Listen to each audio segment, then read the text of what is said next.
Top of the day, beautiful people. I'm getting YouTube started. There was this comment that looked really interesting that I missed. I'm going to go back because I just realized it's really long. Thought I could read it in like a quick second.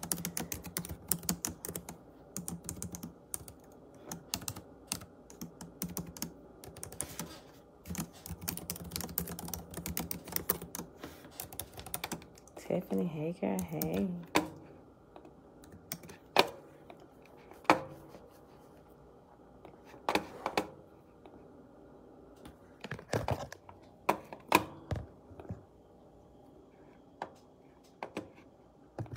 Okay, salutations, Nikki, salutations.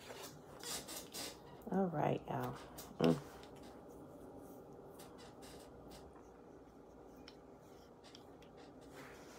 Happy Tuesday, everybody. Happy Tuesday. It is, let me find my pen first before I do that. It is January, nope. It's not. It's February the 1st.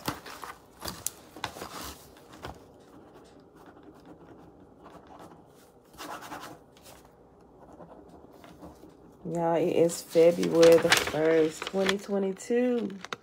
We are on day number 19 of year 4 of reading through the books of the law and the prophets. Another 4-year consecutive day count. Day 1037. Today, we're going to be reading Tablet 3 in the Lost Book of Enki.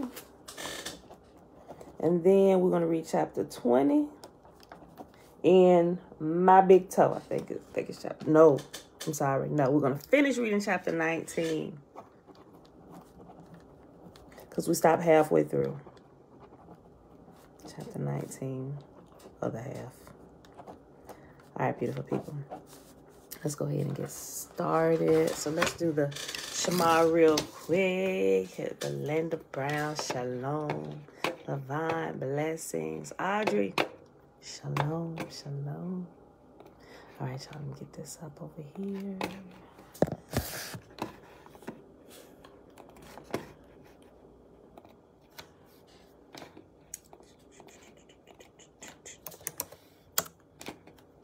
Deuteronomy,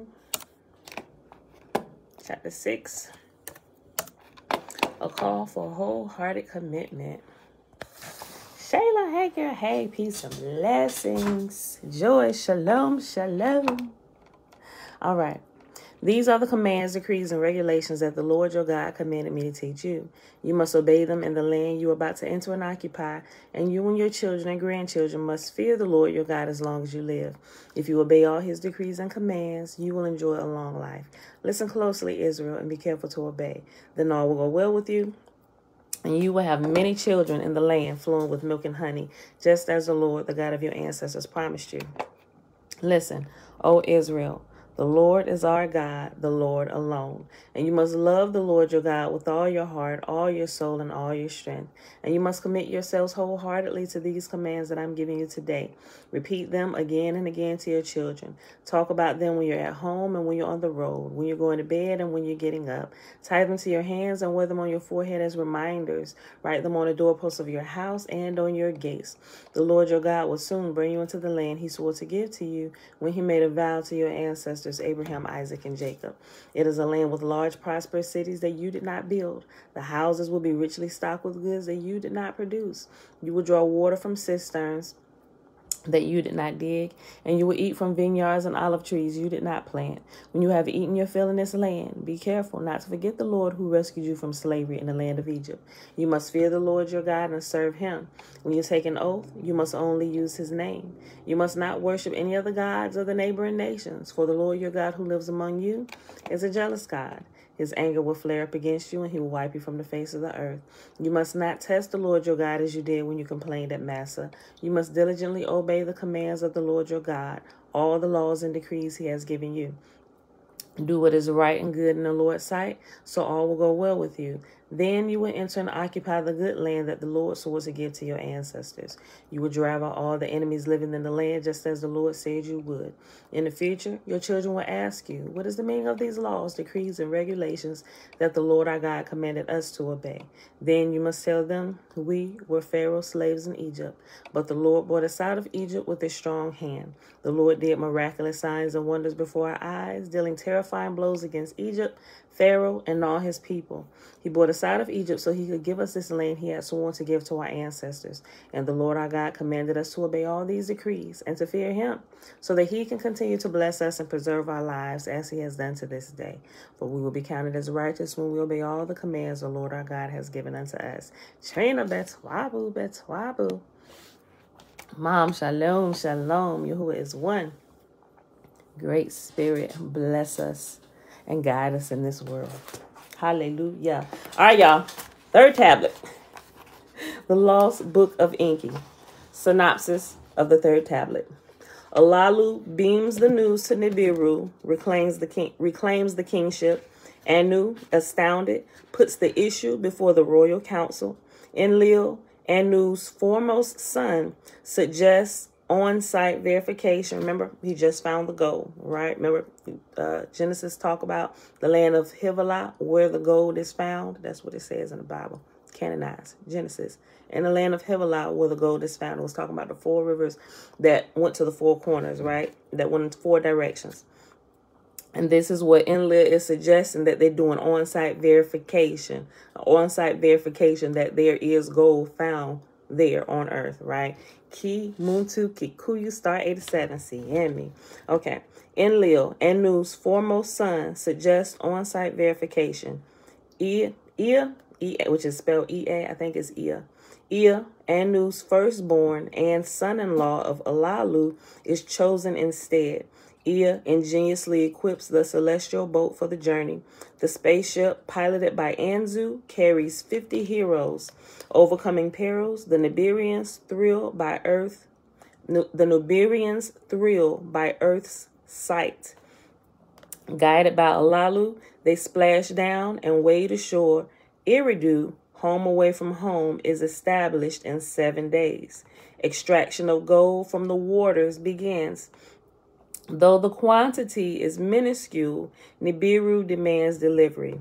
Abgal, a pilot, chooses Alalu's spaceship for the trip. Forbidden nuclear weapons are discovered in the spaceship. Ea and Abgal remove the weapons of terror and hide them. Okay, so right here there's a picture, and it says, in the picture is like Earth, it's a Earth-Mars connection. And in parentheses, it has 2500 BC depiction. So if y'all don't have the book, I'm going to show you the picture. And I'll let you make sure it's clear. So if you want to screenshot it so you can look at it later. Okay, I think that's clear. Go ahead and get a screenshot if you want to so you can look at it later. Maybe go look at some hieroglyphs. Got it? Okay, I'm about to move it to YouTube so they can see. Okay. I think that's clear. Can y'all see it? Okay. So screenshot it if you want it. I've seen similar hieroglyphs. Okay. All right. The third tablet. The fate of Nibiru is in my hands. To my conditions, you must give heed.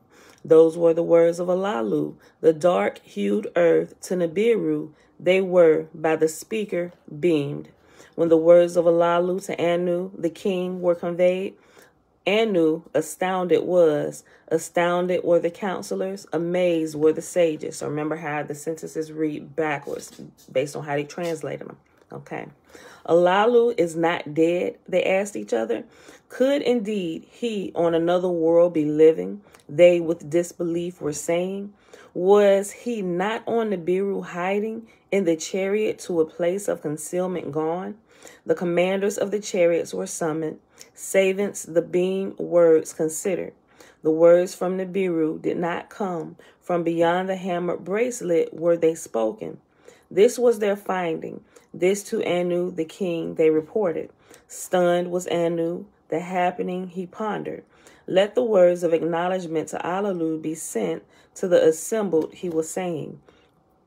At the place of the celestial chariots, the command was given. To Alalu, the words were spoken. Anu, the king, to you his greetings sends. Of your well-being to learn, he is pleased. For your departing from Nibiru, there was no reason. Enmity is not in Anu's heart. If gold for salvation you have indeed discovered, let Nibiru be saved. The words of Anu, Alalu's chariot did reach.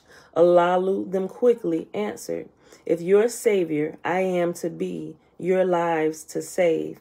Convene the princes to assembly, my ancestry declare supreme. Let the commanders make me their leader, bow to my command. Let the council pronounce me king, on the throne Anu to replace. When the words of Alalu on Nibiru were heard, great was the consternation. How could Anu be deposed? The counselors asked each other. What if Alalu, mischief, not truth, is telling? Where is his asylum? Did gold indeed he find? They summoned the sages of the wise and learned counseling, they asked. The oldest of them spoke. I was Alalu's master, he was saying. He had hearkened to the teachings of the beginning of the celestial battle he was learning. Of the watery monster Tiamat and her golden veins he knowledge acquired. If indeed beyond the hammered bracelet he had journeyed, on earth the seventh planet is his asylum. In the assembly a prince spoke up. A son of Anu he was, of the womb of Antu, Antu's spouse, he was the issue. Enlil was his name, Lord of the command it meant. Word of caution he was saying. Of conditions Alalu cannot speak. Calamities were his handiwork. By single combat in wrestling, he the throne fortified. If Tiamat's gold he indeed had found, proof of that is needed. Is it for protecting our atmosphere sufficient? How through the hammered bracelet to Nibiru can it be brought? The hammered bracelet reminds me of what we would not, could be wrong, but I'm just saying when they talk about it, it puts me in the mind of the Van Allen belt. Right? That's what it puts me in the mind of. I'm not going to say that is it. I'm just saying it puts me in the mind of it. Hezekiah, shalom, shalom. Okay. If Tiamat's gold he indeed had found, proof of that is needed. Is it for protecting our atmosphere sufficient? How through the hammered bracelet to Nibiru can it be brought? Thus did Enlil, the son of Anu, speak. Others, many questions also asked. Much proof was greatly needed. Many answers are required. All agreed. The words of the assembly to Alalu were conveyed. A response demanded. Alalu, the words merit pondered. To transmit his secrets, he agreed. Of his journey and its perils in truth, Of his journey and its perils in truth, he an account gave. Of the tester, its crystal innards he removed. From the sampler, its crystal heart he took out. Into the speaker, he the crystals inserted, all the findings to transmit. Now that proof has been delivered, declare me king, bow to my command, he sternly demanded. The sages were aghast. With weapons of terror, Alalu on Nibiru more havoc caused. With weapons of terror, a path through the bracelet he blasted. Once in its circuit, Nibiru, that region passes, calamities Alalu is amassing. In the council there was much consternation. The kingship to alter was indeed a grave matter.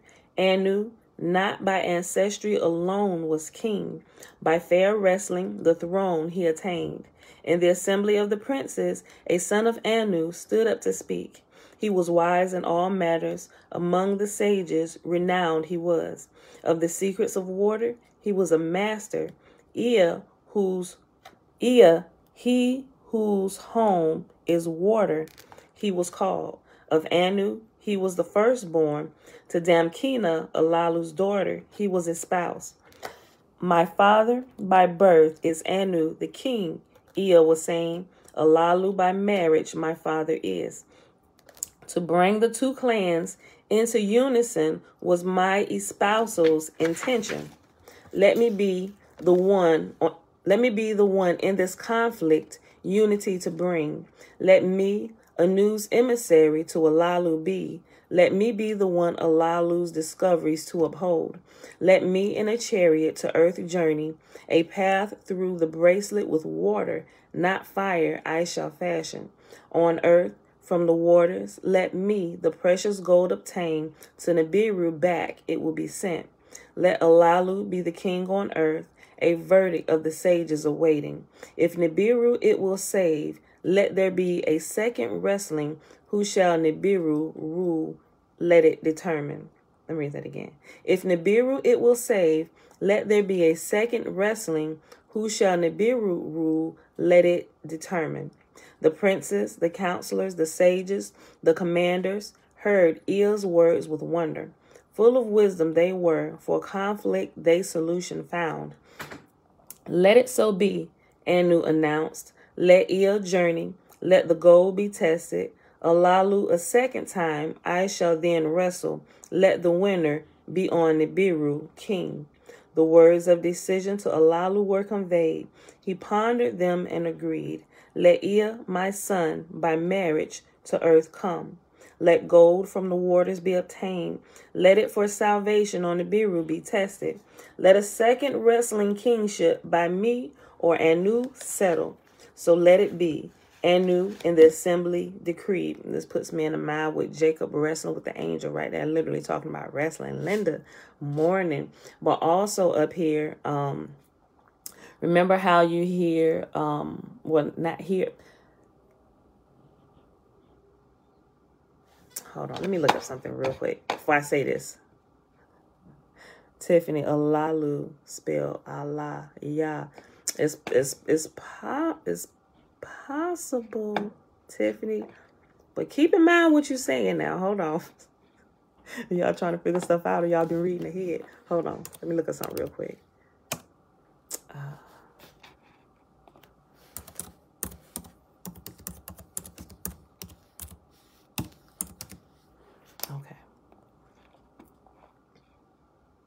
Okay, so in First Corinthians, 2 Corinthians, chapter 4, verse 4, it says, Satan, who is the God of this world, right? And of course, it goes on to say, has blinded the minds of those who don't believe.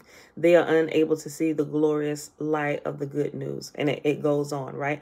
But when I read through this, as I'm reading through, and I start thinking about the book of Enoch and specific things that they mention in the New Testament, even some stuff in the Old Testament, and I think about a lot of different people that I listen to, not necessarily listen to like I'm learning from them, but I'm listening to what they're saying just to see if they have like any missing pieces of the puzzle, right? So if y'all are familiar with that term, Satan, who is the God of this world, right?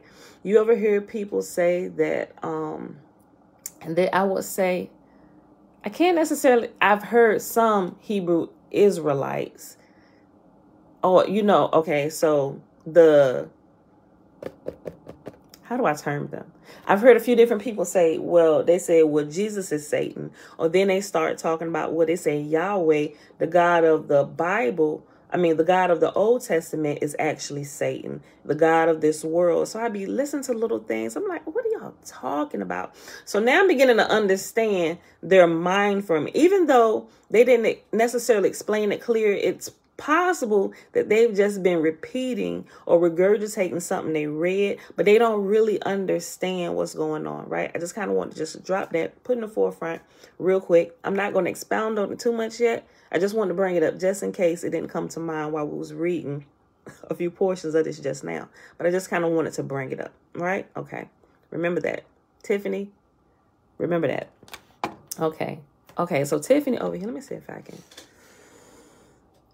Tiffany put this, cancel. Ooh. Can I copy that? Oh. If I hit it wrong, it's going to block you. My finger trying to get out. I'm trying to copy what you just put. Tiffany put over here, she put Alalu spelled, she got Alalu, then SPN parentheses equals Allah, and then parentheses, y'all. Question mark, question mark, question mark, question mark. Hold that thought. I think all of that is close, but it's good that your mind is kind of thinking about that based on everything we've learned up until this point. Scriptures, everything. Keep all of that, right? Put it on the table for now. Just put it on the table, okay? Put it on the table, y'all. Let me be the one in this conflict to you. I'm sorry. Let me be the one in this conflict unity to bring. Let me and news emissary to Alalu be. Let me be the one Alalu's discoveries to uphold. Let me in a chariot to earth journey, a pathway through the bracelet with water, not fire, I shall fashion. On earth, from the waters, let me the precious gold obtain. To Nibiru back it will be sent. Let Alalu be king on earth, a verdict of the sages awaiting. If Nibiru it will save, let there be a second wrestling. Who shall Nibiru rule to let it... Who shall Nibiru rule, let it determine? The princes, the counselors, the sages, the commanders heard Ea's words with wonder. Full of wisdom they were, for conflict they solution found. Let it be so, Anu announced. Let Ea journey, let the gold be tested. Alalu a second time, I shall then wrestle. Let the winner be on Nibiru, king. The words of decision to Alalu were conveyed. He pondered them and agreed. Let Ea, my son, by marriage to earth come. Let gold from the waters be obtained. Let it for salvation on Nibiru be tested. Let a second wrestling kingship by me or Anu settle. So be it. Anu in the assembly Anu in the assembly decreed. Enlil rose in objection. The king's word unalterable was. Ea to the place of the chariots went. Commanders and sages he consulted. The mission's dangers he contemplated. How to extract and bring the gold he considered. Alalu's transmission he carefully studied. Alalu for more testings, the results he requested. A tablet of destinies for the mission he was fashioning. If water be the force, where could it be replenished? Where on the chariot will it be stored? How to force will it be converted? A full circuit of Nibiru did pass in contemplations. A shar of Nibiru in preparations passed. The largest celestial chariot for the mission has been fitted. Its circuit's destiny has been calculated. A tablet of destiny has been firmly fixed. 50 heroes will for the mission be required to journey to earth, the gold to obtain. To the journey, Anu his approval gave. The stargazers for the journey, the right time to begin, then selected. At the place of the chariots, multitudes gathered to bid farewell to the heroes, and their leader did they come, bearing eagles' helmets, carrying each a fish's suit. The heroes, the chariot, one by one, entered. The last to embark was Ea. To the gathering he bade farewell. Before his father Anu he knelt down, the king's blessing to receive. My son, the firstborn, a far journey you have undertaken for us to be in danger. For us all to be in danger. Let your success, calamity from Nibiru banish. Go and in safety come back. So did Anu to his son speak a blessing, bidding him farewell. The mother of Ea, the one called Nenuel, to her heart embraced him. Why, after by Anu a son to me you were given, did he with a restless heart you endow? Go and come back, the hazardous road traverse safely, to him she said. With tenderness, Ea kissed his spouse, Damkina, he without words embraced. Enlil with his half-brother locked arms, be blessed, be successful, to him he said. With a heavy heart, Ea, the chariot, entered to soar up the command he gave. And it goes into a next part. Each part that's separated by sections where it begins, translated another part of the story. It's like this double-edged sword that's placed right in there. It lets you know it's a separation. Okay. Now this is the account of the journey to the seventh planet and how the legend of the fish god who came from the waters was begun. Everybody's familiar with the fish god, right? If you look at hieroglyphs, you know, or even if you watch a Discovery Channel, you will see the hieroglyphs and they'll talk about a fish god. Okay. I thought that was pretty interesting, right? To have seen that in my day, but read an older translation of something back in the day, I'm like, clearly y'all had access to the tablets that we're reading now. Okay. Now, this is the account of the journey to the seventh planet and how the legend of the fish god who came from the waters was begun. With heavy heart, Ea, the chariot, entered to soar up the command he gave. The commander's seat by Anzu, not Ea, was occupied. Anzu, not Ea, was the chariot's commander. He who knows the heavens, his name's meaning was. For the task, he was especially selected. Let me read that again. The commander's seat by Anzu, not by Ea, was occupied. Anzu, not Ea, was the chariot's commander. He who knows the heavens, his name's meaning was. For the task, he was especially selected. The prince among the princes he was, of royal seed, his ancestry he counted. The celestial chariot he deftly guided. From the Biru it powerfully soared. Toward the distant sun it directed. 10 leagues, 100 leagues the chariot was coursing. 1,000 leagues the chariot was journeying. Little Gaga came out to greet them. A welcome to the heroes it was extending. To blue-hued and to the beautiful enchantress it showed the way. By her sight, Anzu was attracted. Let us examine her waters, Anzu was saying. Ea, to continue without stopping, gave the word. It is a planet of no return, he forcefully said. Toward the heavenly An, the third in planetary counts, the chariot continued. On his side was An Lane. His host of moons about him were whirling. The tester's beams, the presence of water was revealing. A stop, if needed, to Ea it was indicating. To continue the journey was Ea saying, toward Anshar, the heaven's foremost prince, he was directing. Soon the ensnaring pull of Anshar they could tell, his colored rings with fear they admired. Deftly did Anzu, the chariot guide, the crushing dangers he cleverly avoided. The giant Kishar, foremost of firm planets, was next to be encountered. Her net's pull was overpowering. With great skill did Anzu the chariot's course divert.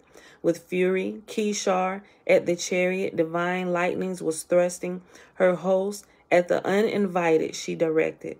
Slowly, Kishar moved away, for the chariot, the next enemy to encounter. So they actually have people and planets named after some of these same people. So if we're going through and it seems like, well, wait a minute, I thought there was a person. How is that a place? Remember, it's the same. Just think about Israel here today, not like the people, the place Israel, or it doesn't matter, any place. I just use it because it's a good example, because the place was named after a people. And a lot of times it is a place and it is a people. So just keep that in mind when you see this. Like, wait a minute, I thought there was a planet they mentioned. Now you're saying it's a person. Yes, they have their own planet named after them, just like their places named after groups of people or a person. So just keep that in mind. All right. Deftly did Anzu, the chariot guide, the crushing dangers he cleverly avoided. The giant Kishar, foremost of firm planets, was next to be encountered. Her net's pull was overpowering. With great skill did Anzu, the chariot's course divert. With fury, Kishar at the chariot, divine lightnings was thrusting. Her host at the uninvited she directed. Slowly Kishar moved away, for the chariot the enemy to encounter. Beyond the fifth planet, the hammered bracelet was lurking. Ea, his handiwork to set a whirring, commanded the water thruster to prepare. Toward the host of turning boulders, the chariot was rushing, each one like a slingshot's stone, ferociously at the chariot aimed. The word by Ea was given. With the force of 1,000 heroes, the stream of water was thrust. One by one, the boulders turned face, a path for the chariot they were making. But as one boulder fled, another in its stead was attacking. A multitude beyond count was their number, a host for the splitting of Tiamat, revenge seeking. Again and again, Ea the commands gave, the water thruster to keep a whirring, like whirring. I'm probably saying it wrong, but it's whirring. Just in case you don't know what I'm saying, is WHIRRING, like the engine is whirring. Y'all get it. Again and again, Ea the commands gave, the water thruster to keep a whirring. Again and again, toward the host of boulders, streams of water were directed. Again and again, the boulders, their faces turned, a path for the chariot making. And then, at last, the path was clear. Unharmed, the chariot could continue. A cry of joy the heroes sounded. Double was the joy as the sight of the sun was now unveiled. Amidst the elation, Anzu the alarm sounded. For the path to have fashioned, excessive waters were consumed. Waters to feed the chariot's fiery stones for the remaining journey were not sufficient. In the dark deepness, the sixth planet they could see, the sun's rays it was reflecting. There was water on Lamu, Ea was saying. Can you bring the chariot down upon it? Anzu was asking. Deftly, Anzu the chariot toward Lamu directed, reaching the celestial god. Around it, he, the chariot, made circle. The planet's net is not great. Its pull is easy to handle, Anzu was saying. A sight to behold was Lamu. Many-hued it was. Snow white was its cap. Snow white were its sandals. Reddish hue was its middle.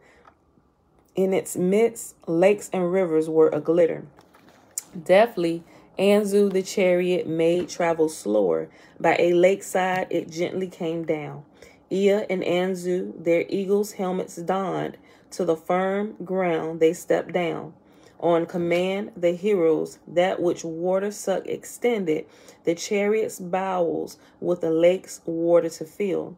While the chariot was getting its fill of waters, Ea and Anzu the whereabouts examined. With tester and sampler, all that matters they ascertained. The waters were good for drinking, the air was insufficient. All was in the chariot's annals recorded, the need for the detour described. With its vigor, replenished the chariot soared up to benevolent Lamu, farewell bidding. Beyond the seventh planet was making its circuit. Earth and its companion, the chariot, were inviting. In the commander's seat, Anzu was without words. Ea, too, was silent. Ahead was their destination, its goal Nibiru's fate for salvation or doom containing. The chariot must be slowed, or in Earth's thick atmosphere it shall perish, Anzu to Ea declared. Around Earth's companion, the moon, make slowing circles, Ea to him suggested. They circled the moon. By the vanquishing Nibiru in the celestial battle, it prostrate and scarred was lying.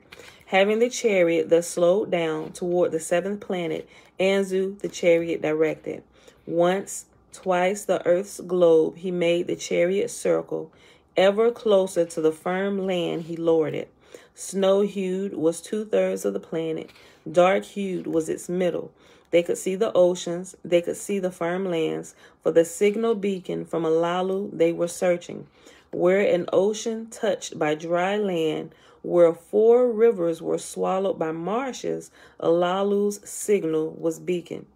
Too heavy and large the chariot is for the marshes, Anzu was declaring. The earth's pulling net Too powerful for on dry land to descend it is. Anzu to Ea announced. Splash down in the ocean's waters. Ea to Anzu shouted. Around the planet, Anzu made one more circuit. The chariot with much care toward the ocean's edge he lowered. The chariot's lungs he filled with air. Into the waters down it splashed. Into the depths it was not sinking.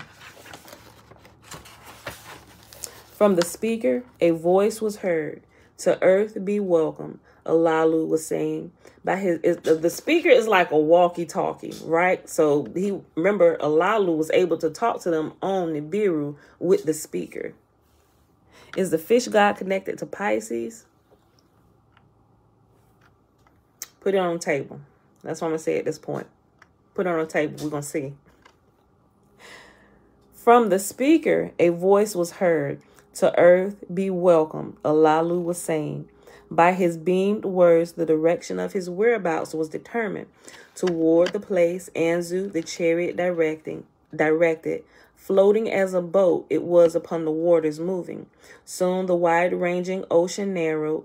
Dry land on both sides, as guardian appeared. On the left side, brown-hued hills were rising. On the right, mountains to heaven, their heads raised. Toward the place of Alalu was the chariot moving, floating like a boat upon the waters it was. Ahead, the dry land was covered with flooding. Marshes the ocean were replacing. Anzu to heroes commands uttered. Their fish suits to put on he ordered. A hatch of the chariot was then opened. Into the marshes the heroes descended. Strong ropes to the chariot they attached. With the ropes the chariot they were pulling. So to me, this reminds me of like when we see the movies and we see astronauts going into outer space, maybe to visit Mars or something, or whatever planet the movie is showing.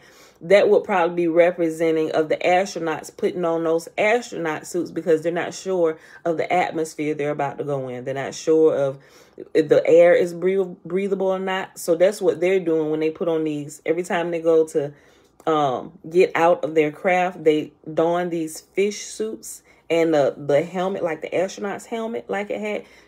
Think about the astronaut's helmet, y'all, and how it's prepared to if it goes underwater, and you got to look at some of the trainings that they do. Astronauts can be donned in full gear underwater. So they made it waterproof, and they have that oxygen in their tanks, right? So it's kind of like the same thing. So they put on these fish suits, and they also have an eagle's head with talons. Now, how it operated on the inside to keep them with their natural atmosphere so that they can breathe, I don't know how that worked. But it's something like an astronaut suit like we've designed for the astronauts when they go into outer space. Just think about that. Okay. Toward the place of Alalu was the chariot moving, floating like a boat upon the waters it was. Top of the day, son. Oh, you early today. You ain't missing a lesson today, huh? I only missed the lesson because I was tired. Oh, well, okay. All right. Ahead, the dry land was covered with flooding. Marshes the ocean were replacing. Anzu to heroes commands uttered. Their fish suits to put on he ordered. I know, right, Audrey? For some reason, it just reminded me of Sandy from SpongeBob. Yeah, every time she go down into the sea, Sandy got to wear this astronaut helmet. Yes. Are you asking something? You just tapping the table. Hey, wait, Sandy, astronaut helmet? What you talking about? Oh, what tablet are you on? 4? We in 3, so this is a refresher for you. Listen, I'm in tablet 3. That's what we talking about. But that was like a side conversation. I was talking about the fish suits that they don when they get out of their craft and their eagles. Was you paying attention? Would you? I have to go through it again because when I first listen to something, I don't catch it until I go through it a second time. Yeah. Read it slow or listen to it slow. Okay. Ahead, the dry land was covered with flooding. Marshes the ocean were replacing. Anzu to heroes commands uttered. Their fish suits to put on he ordered. A hatch of the chariot was then opened. Into the marshes the heroes descended. Strong ropes to the chariot they attached. With ropes the chariot they were pulling. Alalu's beamed words more powerful were becoming. Hurry, hurry, he was saying. At the edge of the marshes, a sight there was to behold. Gleaming in the sun rays was a chariot from Nibiru. Alalu's celestial boat it was. The heroes, their paces quickened, toward Alalu's chariot they hurried. Impatient, Ea donned his fish suit. Within his chest, his heart was beating like a drum. I'm sorry, I read that properly, but it's backwards. Let me read it again. Impatient, Ea donned his fish suit. Within his chest, his heart was like a drum beating. Into the marsh he jumped. Towards its edge, hurried steps he directed. High were the marshes flooding. Deeper was the bottom than he expected. He changed his gait to swimming. With bold strokes forward he advanced. As dry land he was approaching, green meadows he could see. Then his feet touched firm ground. He stood up, and by walking he continued. Ahead he could see Alalu standing, with his hands with vigor waving. Come out of the waters, ashore. Ea stepped. I'm sorry, I read it wrong like he was saying it. No. Coming out of the waters, ashore, Ea stepped. On dark-hued earth he was standing. Alalu toward him came running. His son by marriage he powerfully embraced. Welcome to a different planet, Alalu to Ea said. And it's starting another section. Now this is the account of how Eridu on earth was established. Y'all paying attention? Okay, so it's hopping back to Genesis now. Pay attention, y'all. Pay attention.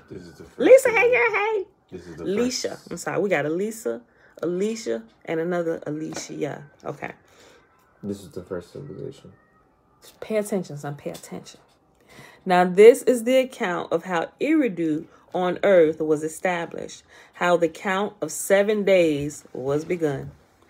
In silence did Alalu Ea embrace. With tears of joy his eyes were filled. Before him Ea bowed his head. Respect for his father by marriage he was showing. In the marshes the heroes were advancing. More donned fish suits. More toward the dry land were rushing. Keep the chariot afloat, Anzu was commanding. In the waters, anchor it, the mud ahead avoiding. Ashore stepped the heroes. Before Alalu, they were bowing. Ashore came Anzu, the last of the chariot to depart. Before Alalu, he bowed. With him, Alalu in welcome. Before Alalu, he bowed. With him, Alalu in welcome locked arms. To all who had arrived, Alalu words of welcome spoke. To all who were assembled, Ea words of command spoke. Here on earth, I am the commander, he was saying. On a life or death mission we have come. In our hands is Nibiru's fate. He looked about for a place for encampment he was searching. Heap up soil, mounds fashioned there. Ea gave command, an encampment to set up. To a place not afar he was pointing. A reed hut abode by Alalu erected. To Anzu, then words he directed. To Nibiru's words by beaming deliver. To the king, my father, Anu, successful arrival announced. Soon the hue of the skies was changing. From brightness to reddish it was turning. A sight never seen before their eyes was unfolding. The sun, as a red ball on the horizon, was disappearing. Fear seized the heroes of a great calamity, afraid they were. Alalu with laughter, words of comfort was saying, a setting of the sun it is, the ending of one day on earth it is marking. For a quick rest, lie down, a night on earth is beyond imagining short. Before you expect the sun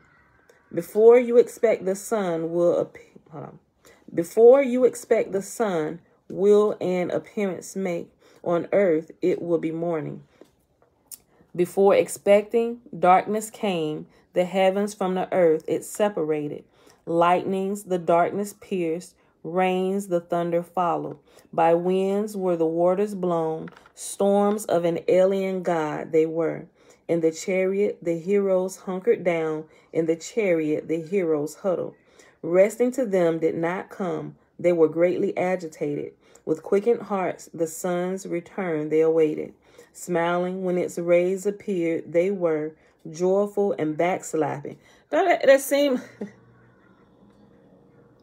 Let me rephrase how I was about to say this in a more appropriate term. It's like the fear of the unknown is what they were experiencing because they didn't understand Earth's orbit just yet, right? So where they come from, the sun never set. The sun would never set on Wakanda, right? The sun never set where they were at. But when they come into Earth's atmosphere, you got day and you got night, right? So that they definitely weren't expecting. If you remember from the other day, Alalu was a little frightened by it as well, not understanding what was about to happen, right? Okay. It's like when the sun go away from where they come from, where it's always bright, it's like it's the end of the world as we know it until the next day comes and the sun returns again. It's like, wait, we ain't die? Their planet is in a fixed orbit. Yeah, their planet is in a fixed orbit. Okay. Fear seized the heroes. Of a great calamity, afraid they were. Alalu, with laughter, words of comfort, was saying, a setting of the sun it is, the ending of one day on earth it is marking. For a quick rest, lie down. A night on earth is beyond imagining short. Before you expect the sun will an appearance make, on earth it will be morning. Before expecting, darkness came, the heavens from the earth it separated. Lightnings, the darkness pierced. Rains, the thunder followed. Rains, the thunders followed. By winds were the waters blown. Storms of an alien god they were. In the chariot, the heroes hunkered down. In the chariot, the heroes huddled. Resting to them did not come. They were greatly agitated. With quickened hearts, the sun's return they awaited. Smiling when its rays appeared, they were joyful and backslapping. And it was evening and it was morning, their first day on earth it was. It sound familiar? Let's keep on listening. And it was evening and it was morning, their first day on earth it was. At daybreak, Ea, the ongoings considered, to separate waters from waters, heed he was giving. Engar he made of the sweet waters the master, drinking waters to provide. To the snake pond with Alalu he went, its sweet waters to consider. Evil serpents in the pond were swarming, so did Engar to Ea say. The marshlands Ea then contemplated, the abundance of rain waters he weighed. In Bilulu he placed in charge of the marshlands to mark out the thicket of reeds, him he directed. Enki Imdu in charge of ditch and dike he placed, a boundary for the marshes to fashion, for the waters that from heaven rain, a gathering place to make. Thus were the waters below from the waters above separated. Marsh waters from the sweet waters asunder were set. And it was evening and it was morning, the second day on earth it was. Pull out Genesis chapter 1, y'all. Genesis chapter 1. Pull it out. Can't find what they're talking about. No, they're catching rainwater. Well, they catching rain. They separating the waters from the waters. That's what they're doing, right? They're getting there and they're getting Earth all set up so they can begin extracting Tiamat's gold. Tiamat is another name for Earth where they've landed. Okay. Why is it? Pay attention closely, y'all. Out of a movie. Homies come here to do one job. So homies get sidetracked and now there's a whole civilization living here and we got to deal with crap that we don't want to deal with. Hold on. Y'all hear Jeremiah? Hey, auntie. He said they had one job to do. They come here, get sidetracked. Now we got a whole civilization that we got to deal with down here. Look. Right? I know y'all see what he's talking about here in a minute. If y'all haven't read ahead. Look. Let me go back a little bit. Enki In Kimdu, in charge of ditch and dike, he placed a boundary for the marshes to fashion, for the waters that from heaven rain, a gathering place to make. Thus were the waters below from the waters above separated. Marshes from the sweet waters asunder were set. And it was evening, and it was morning. The second day on earth it was. When the sun morning announced, the heroes their assigned tasks were performing. With Alalu Ea to the place of grass and trees, his steps directed. All that in the orchard grows, herbs and fruits, after their kind to examine. To Isi Mood, his vizier, Ea questions was addressing. What is this plant? What is that plant? Him he was asking. Isimud, one of much learning, food that grows well, he could distinguish. He tore a fruit for Ea, a honey plant it is. To Ea he was saying, one fruit he himself ate, one fruit Ea was eating.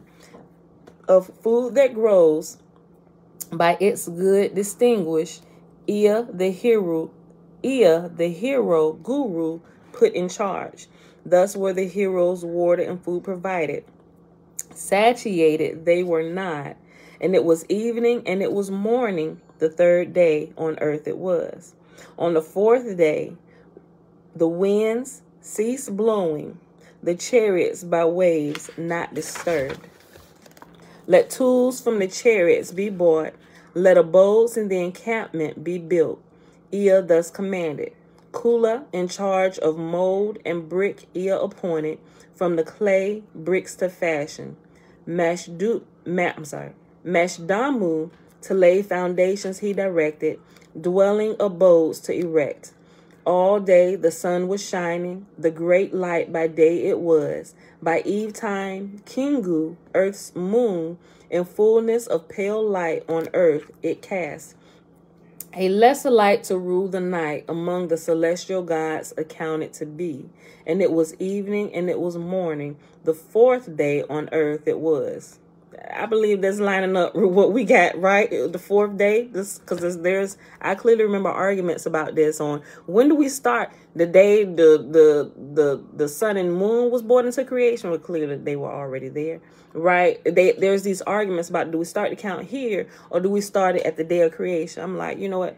All of this is mixed up. Now, so I just sit back and I'm just like, The Bible is one big hypocrite. I wouldn't say that. Jeremiah said the Bible is one big hypocrite. But yeah, Bible is a confused teenager. That's a better example right there. He said the Bible is a confused teenager. I guess that's kind of about right. I like what he said. Remember, the Bible is the newest religious book out of all of them. That was taken from other texts, right? So they just take little pieces. You see how if you're really familiar, at least if you're familiar with the book of Genesis, right? If you're familiar with the book of Genesis, with the Bible being the newest book of all the religious factions, if it was translated from the Sumerian text, right? The Sumerian text, the more ancient text, you can see where the story that's being created in the Bible. What? He not really? Joy said he is not the first to say that about the Bible. Laugh out loud. We might need to use that in our title today. The Bible is a confused teenager. That's going to be our title today. Hold on. A part of our title. The Bible is a confused teenager. Thank you for the title for today, son. All right. But it's like, how do you put together a story now with some of this? Now remember, this is translated from the ancient Sumerian text, right, in English. Clearly they knew how to translate it because we got some things word for word, almost verbatim in the Holy Bible, right? Well, what they canonized and gave to us. But see how you go back and you read the full story from where they pulled the pieces from, how it's almost giving you a completely different story by them strategically pulling out certain pieces and putting it together. like this is it, this is a story, and you get a whole different outlook and understand on what's really going on. Keep everything on the table. The Bible, all its missing books, added books, Sumerian text, everything goes on the table until we can figure out this big mess. So we can help this teenager get straightened out in its thinking, right? Or get straightened out in our thinking. All right, listen. Let me go back up a couple sentences. By eve time, Kingu, Earth's moon, in fullness, a pale light on earth it cast. A lesser light to rule the night among the celestial gods accounted to be. And it was evening and it was morning. The fourth day on earth it was. On the fifth day, on the fifth day, Ningursig, a bolt of reeds to fashion, commanded the measures of the marshes to take, the stretch of the swamplands to consider. Almash, he who what in the waters swarm knows, who of fowl that fly has understanding. Almash, as a companion, Ea took between good and bad to distinguish. Kinds that in the waters swarm, kinds that in the skies give wing. To Almash, many were unknown. Think about it. The waters teeming with life, reproducing after their own kind, the fowl, the birds of the air. Think about Genesis. This is where Genesis was taken from, y'all, from the ancient Sumerian text. Listen. Almash, as a companion, Ea took between good and bad to distinguish. Kinds that in the waters swarm, kinds that in the skies give wing. To Almash, many were unknown.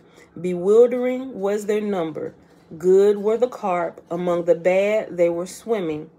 In Belulu, the marshland's master, Ea summoned. Enki, I'm be screwing some of their names up too, just like I do it in the regular Bible. So forgive me ahead of time. Okay. In Belulu, the marshland's master, Ea summoned. Enki, Enkimdu, in charge of ditch and dike, Ea summoned. To them he gave words in the marshlands to make a barrier, with cane brakes and green reeds, an enclosure to fashion. Fish from fish, they're separate. A trap for carp that from a net could not escape. A place whose snare no bird that is good for food could escape. Thus were fish and fowl by their good kinds separated, for the heroes provided. And it was evening and it was morning. The fifth day on earth it was. On the sixth day, Ea of the orchards creatures took account. In Nursag, to the task he assigned, that which creeps and that which on feet walks to distinguish. Their kinds in Nursag astounded of the ferocity of their wildness to Ea, an account he gave. Ea Kula summoned to Mashdamu, urgent commands he gave. By eve time, the abodes to be completed, by a fence for protection to be surrounded. The heroes to the task put their shoulders. Bricks on the foundations were quickly laid. With reeds were the roofings made. Of cut down trees was the fencing put up. Anzu, a beam that kills, from the chariot brought over. A speaker that words beams, at Ea's abode he set up. By eve time, complete was the encampment. For the night therein the heroes gathered. Ea and Alalu and Anzu, the doings considered. All that was done indeed was good. And it was evening and it was morning, the sixth day. And on the seventh day, the heroes in the encampment were assembled. To them, Ea spoke these words. Let me pause up here real quick. Let me see where we at. Okay, I'm going to finish this tablet, and then we'll go into my big toe. We almost done. We got a few more pages. Okay. By eve time, complete was the encampment. For the night therein, the heroes gathered. Ea and Alalu and Anzu, the doings considered. All that was done indeed was good, right? Think about Genesis. Look back over all the 6 days so far. Everything is good, right? That's what it just said. Ea and Alalu, and Anzu, the doings considered. All that was done indeed was good. Right? And this would actually line up with, I think it's Jubilees. Jubilees, the first couple chapters, when it was going into details about creation. This lines more up with that. As a matter of fact, the first time I realized something was wrong with Genesis was when I read Jubilees, because I had questions about Genesis, just certain things that seemed to stick out. I'm like, this seems incomplete. You know, I had read it so much, I was like, something is missing. Then that's a few years back, that's when I started searching, and voila, I found the Apocrypha. And I found this. I'm like, oh, so that makes Genesis seem a little more complete. Okay, that makes sense a little bit more, right? So remember, they remove all these things and they turn the Bible. This is going to sound like blasphemy to y'all ears. It really is. I'm just warning you ahead of time. This is about to sound like blasphemy. Listen, I just want prepared. They take away all the pieces of what from the original text, and they turn the Bible into a single God, right? At least the part that they want you to. But there's different, if you're paying attention, there's multiple gods all through the Bible, right? But they change the names throughout and make it one single name to make it seem like it's the working of one. Adaya, shalom, shalom, right? Keep that in mind, though. With all the stuff that we're bringing out, the authorized, the unauthorized, all of these things, you got to look at all of it, right? It's going to make you feel some type of way. It should. We should understand and know what we believe. We shouldn't be believing stuff blindly, right? We're going to be all discombobulated for a little bit till we work out these missing pieces of the puzzle so we can get a better picture, so we can reassess what we believe and why we believe it. And if it is belief worthy, right? I'm just saying. Don't count me out as a heretic. I'm doing my due diligence. I'm working out my own soul salvation. Apparently, y'all want to, because y'all still here for the ride. So, okay, just keep going. I'm just thinking, what would them old churchgoers say if they heard this? Oh, I would have been banished. I would have been banished. Yeah. After they probably tried to hold me down on the altar and douse me with anointing or trying to cast the devil out of me. When they see that didn't work, look. When they see that didn't work, just stay away from her. Give her up to Satan completely. Don't nobody talk to her. I'm just like, y'all, really? I'm just asking y'all to pay attention to this. Nobody asks questions. Shut up. You can't ask questions in my church. I'm the only one that speaks.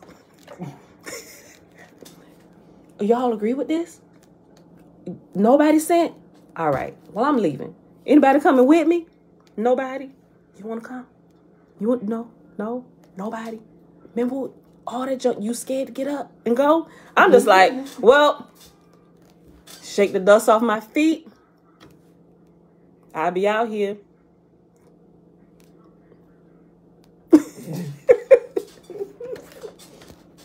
Okay, let me go back. Hold on. Okay. By eve time, the abodes to be completed.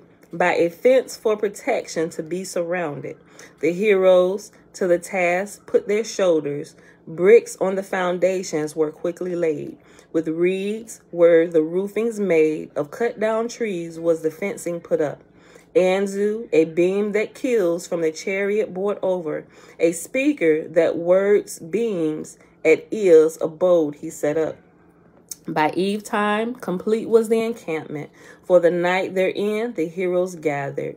Ea, Alalu, and Anzu, the doings considered. All that was done, indeed, was good. Look, Joy said, blink twice if you want to leave with me.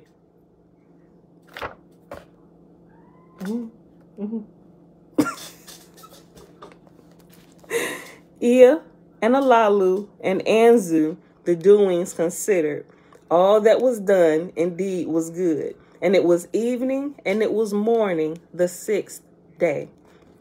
On the 7th day, the heroes in the encampment were assembled. To them, Ea spoke these words. A hazardous journey we have undertaken. From Nibiru to the 7th planet, a dangerous way we traverse. At Earth, we with success arrived. Much good we attained. An encampment we established. Let this day be a day of rest, the seventh day hereafter a day of resting always to be. Let this day be a day of rest, the seventh day hereafter a day of resting always to be. Let this place henceforth by the name Eridu be called, home in the far away, the meaning thereof will be. And this is where everything else starts. Yes. Jeremiah said, and this is where everything else starts. Let a promise be kept. Let a lalu of Eridu, the commander, be declared. The heroes thus assembled, in unison, agreements shouted. Words of consent a lalu uttered. Then homage to Ea he greatly paid. Let Ea a second name be given. Nudimud, the artful fashioner, let him be called. Ea. Let a second name be given. Nidimud, the artful fashioner, let him be called. In unison, the heroes' agreement announced, and it was evening, and it was morning, the seventh day. Now, this is the account of how the searching for gold was begun, and how the plans on Nibiru made to Nibiru's salvation did not provide. After the encampment of Eridu was established, and the heroes with food were satiated, Ea, the task of gold from the waters obtaining, started. In the chariots, the firestones were stirred up. Its great cracker was enlivened. That which water sucks from the chariot was extended. Into the marsh waters it was inserted. Into a vessel of crystals the waters were directed. From the waters, the crystals, all that is metal in the vessels extracted. Then from the vessels, that which spits out the waters to the fish pond spat out. Thus were the metals that were in the waters in the vessel collected. Ingenious was Ea's handiwork, an artful fashioner indeed he was. For 6 earth days marsh waters were sucked in, marsh waters were spat out. In the vessel, metals indeed were collected. The metals on the 7th day by Ea and Alalu were examined. Of many kinds were the metals in the vessel. Iron was there, much copper was there. Of gold there was no abundance. In the chariot another vessel, the artful handiwork of Nidimud. The metals after their kinds were separated. Ashore, kind by kind, they were carried. For 6 days thus did the heroes toil. On the 7th day they rested. For 6 days were the crystal vessels filled and emptied. On the 7th day were the metals accounted. There was iron, and there was copper, and other metals too. Of the gold, the smallest pile was accumulated. In the night times, the moon waxed and waned. By the name month did Ea its circuit call. At month's very start, its luminous horns 6 days signified. By its half crown, the 7th day it announced. A day to rest it was. At midway, by the fullness of the moon was distinguished. Then it paused to become diminished, right? I learned this from the book of Enoch. So when I got to this part, I was like, I'm familiar with this. They put this part in the book of Enoch, right? Listen. With the sun's course was the moon's circuit appearing. With Earth's circuit, it was face revealing. Fascinated by the moon's motions was Ea. Its attachment as Kingu to Ki, he contemplated. Remember, Ki or Kai is another term for Earth, the planet Earth. Planet Dirt. That's what it sounds. Earth, Dirt. Planet Dirt. If y'all watch the Transformers, y'all know this. What they call planet Earth, planet Dirt. Fascinated by the moon's motions was Ea. Its attachments as Kingu to Ki, he contemplated. What purpose did the attachment serve? What heavenly sign was it giving? A month did Ea the moon's circuit call. Month to its circuit he gave the name. For 1 month, for 2 months in the chariot were the waters separated. The sun every 6 months to earth another sign gave. Winter and summer did Ea by names call them. And if you actually go to the book of Enoch, it begins talking about the different angels of the different seasons, right? Which I can clearly tell it comes from this story, because as they got out the ship, everybody began to get an assignment. You the commander over this, you in charge of this, you in charge of the waters, anything going on with the waters, everybody report to you. It was like, think if you're military and if you guys are going out on a mission, before the mission is deployed, before you're deployed for your mission, you go over the plan of what you're going to do. So when you get down there, you got a commander, everybody got jobs, okay, and everybody's dispatched to where they're supposed to go so they can complete their mission. And their mission coming here was to extract the gold that was found at the waters of Havilah, right? The Bible tells us this is the place where the gold was found, right? Go back and look in your Bible. A month did Ea the moon's circuit call. Month to its circuit he gave the name. For 1 month, for 2 months, in the chariot were the waters separated. The sun every 6 months to earth another season gave. Winter and summer did Ea by names. The sun every 6 months to earth another season gave. Winter and summer did Ea by names them call. There was winter and there was summer. By year of earth did Ea the full circuit call. By year's end of the accumulated gold was taken up. Much to dispatch to Nibiru there was not. The swamp lands, waters were deficient. Let the chariots to the deeper ocean be moved. So Ea was saying, from its moorings was the chariot untied. Back whence it came was shifted. With great care were the crystal vessels stirred up, the salt waters through them passing. Metals by their kinds were separated. Gold among them was sparkling. From the chariot of the happenings, Ea to Nibiru word did beam. Anu to hear, it was pleased indeed. In its destined circuit, Nibiru to the sun's abode was returning. A closeness to earth on its Shar circuit was Nibiru attaining. With eagerness did Anu about the gold inquire. Is there enough for sending to Nibiru, he was asking. Alas, not enough of the gold from the waters collected. Let another Shar pass. Let the quantity be doubled. Ea to Anu counsel. From the ocean's waters, the obtaining of gold continued. In his heart, Ea with apprehension was filling. From the chariot, parts were hauled out. A sky chamber from them was assembled. Abgal, he who knows piloting of the sky chamber to take charge, he appointed. Daily in the sky chamber with Abgal did Ea upward soar, the earth and its secrets to learn. The sky chamber and enclosure was constructed. By Alalu's chariot it was placed.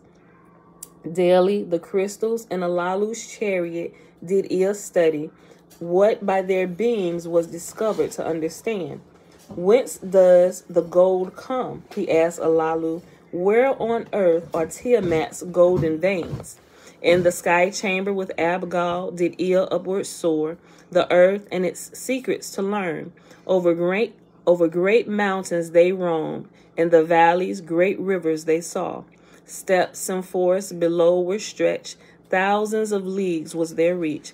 Vast lands separated by oceans they recorded, with the beam that scales the soils they penetrated. On Nibiru, impatience was growing. Can gold protection provide? Was the outcry increasing? Assemble the gold. On Nibiru's nearing gold you must deliver. So did Anu, Ea command. Repair Alalu's chariot for returning to Nibiru, make it fit. For the Shar's completion, make it ready. So was Anu saying. Ea, his father, the king, words was heeding the repairing of Alalu's chariot he was contemplating. As the sky chamber, one eve by the side of the chariot they landed. With Abgal the chariot they entered, a secret deed in the darkness to perform. The weapons of terror, the 7 of them, from the chariot they removed. To the sky chamber they took them, inside the sky chamber them to give hiding. By sunrise, Ea with Abgal in the sky chamber soared. To another land was their direction. There, in a secret place, did Ea the weapons hide. In a cave, a place unknown, he stored them. Then to Anzu, Ea words command gave. To repair Alalu's chariot, he him directed. For returning to Nibiru to make it fit, by the Shar's completion to make it ready. Anzu, in the ways of chariots, greatly skilled, to the task his labors set. He made its thrusters hum again, its tablets he carefully considered. The absence of the weapons of terror he soon discovered. With anger, Anzu cried out. Ea, of their hiding away, gave the explanation. Forsworn is the weapon's use, Ea was saying. Neither in the heavens nor on firm lands shall they ever be harnessed. Without them, no passage through the hammered bracelet is safe, Anzu was saying. Without them, without water thrusters, the danger is endurance surpassing.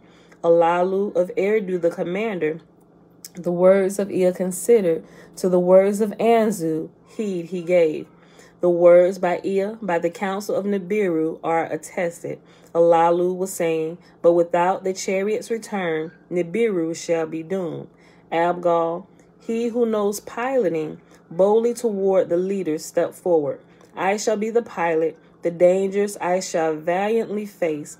He was saying, thus the decision was made. Abgal shall be the pilot, Anzu on earth shall be staying. On Nibiru, the stargazers, the destinies of the celestial gods contemplated an opportune day they were selecting. Into Alalu's chariot, basketfuls of gold were carried. The forepart of the chariot, Abgal entered the commander's seat he occupied. From the chariot of Ea to him, Ea a tablet of destiny gave. It shall be that which shows the way for you. By it, the open pathway you shall find. The chariot's firestones, Abgal stared up. Their hum like music was enthralling. The chariot's great cracker he enlivened. The reddish brilliance it was casting. Ea and Alalu, the multitude of heroes, were standing around. Farewell to him they were bidding. Then the chariot, with the roar of heavenward, rose. To the heavens it ascended. To Nibiru, words of the ascent were beamed. On Nibiru, there was much expecting. And that is the end of the third tablet. All right, so it's about to start getting into the juicy stuff with tablet 4. And tablet 5 is where... You got another book? Another book. Mm-hmm. I think it was tablet 5 where they start in the 300 GG. That's just fun to say to you, GG. Oh, yeah. Mm-hmm. Come on, Enki. All right. Yep. Okay. And so when we get to the 5th tablet, it's going to start giving a little bit of substance to that 1 or 2 scriptures in Genesis where the sons of God came down and had sex with the human women, right? It's about to get juicy, y'all. It's about to get real juicy. So we're going to pause right here with the... for a tablet. Where we at? Hour and 16 minutes. Let's read a few pages of My Big Toe. My Big Toe, My Big Toe. Okay. Okay, so yesterday when we paused, and I ain't going to take that long. We may not even finish the rest of this. Because, well, we might. Oh, I think I might. I'm going to finish the rest of this. Because it's only a couple pages. Well, it's a few pages. But I think we can be done. Y'all got to go to work. Go to work. Just pick this back up later. All right, so remember he was talking, but then he did a short aside, right? Remember, the aside was to explain to you what he had just told you about to give you a little more clarity. So we stopped at the second aside within the aside to explain something to you that he told you within the aside. Okay, so I'm going to read this. Go to the top of page 132. After the collection of evidential data, non-physical matter reality / physical matter reality PSI effects becomes routine, one generally moves on to determine the culture, news, and physics of non-physical matter reality by careful experimentation and observation of cause and effect. Imagine that you are an alien scientist from another dimension, teleported to Earth to learn what the Earth is like, what they're doing right now in Lost Book of Enki, right? Imagine that you are an alien scientist from another dimension, teleported to Earth to learn what the Earth and its life forms are like. Exploring non-physical matter reality is like that, but without the limitation of a needy physical body. And this is where it goes into the second short aside where we paused at. Let's take a short break to define the word PSI. PSI is a familiar term among parapsychologists and others who are engaged in studying and exploring the capabilities of mind. PSI events generally refer to unusual artifacts of consciousness, specifically to paranormal events associated with mental abilities or altered states of consciousness. Hey, don't even. Leave my TV off. Go pull yourself together this morning. Everything. Do your morning grooming and all that stuff. Don't even touch that game. Don't look at it. PSI events generally refer to unusual artifacts of consciousness, specifically to paranormal events associated with mental abilities or altered states of consciousness. PSI is often used as a synonym for parapsychological. Thus, the term PSI phenomena refers to the measurable physical phenomena that are produced by some characteristic or ability of the mind that is presently beyond traditional scientific explanation. For example, telepathic communication, precognition, and remote viewing are a few commonly experienced and researched PSI events. The term PSI energy and PSI forces are often used to imply some unknown, theoretical, causal mechanism that is assumed to lie behind PSI phenomena. And that was the end of that aside within the aside. So it's going back to the first little aside to finish what he was saying. Because I exhort you at every turn to collect your own experience data, I suppose that I should tell you how to go about accomplishing that task. To this end, in chapter 23 of this book, we will discuss techniques that you can use to reduce the mental noise, gain mastery and control of your mental energy, and begin exploring non-physical matter reality and the inner space of consciousness.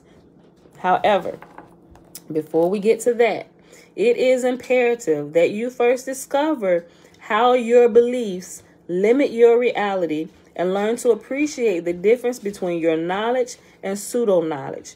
Otherwise, your attempt to explore non-physical matter reality or the spirit could end up, Otherwise, your attempt to explore non-physical matter reality could end up exploring nothing more than your own ego. Exploring your own ego might be a productive first step if it leads to a better understanding and thus dissolution of the fear and belief systems that limit your natural potential. But it is not at all the same as exploring non-physical matter reality, a reality that exists independently of your belief systems and personal mind. There is a natural and necessary order to any developmental growth. Skipping steps almost always leads to frustration and blocks, not to rapid advancement. You must first deal successfully with your fear and limiting belief systems before you can productively explore non-physical matter reality. Conquering all fear is not required. Far from it. But some minimum threshold of competence in managing your consciousness is a prerequisite.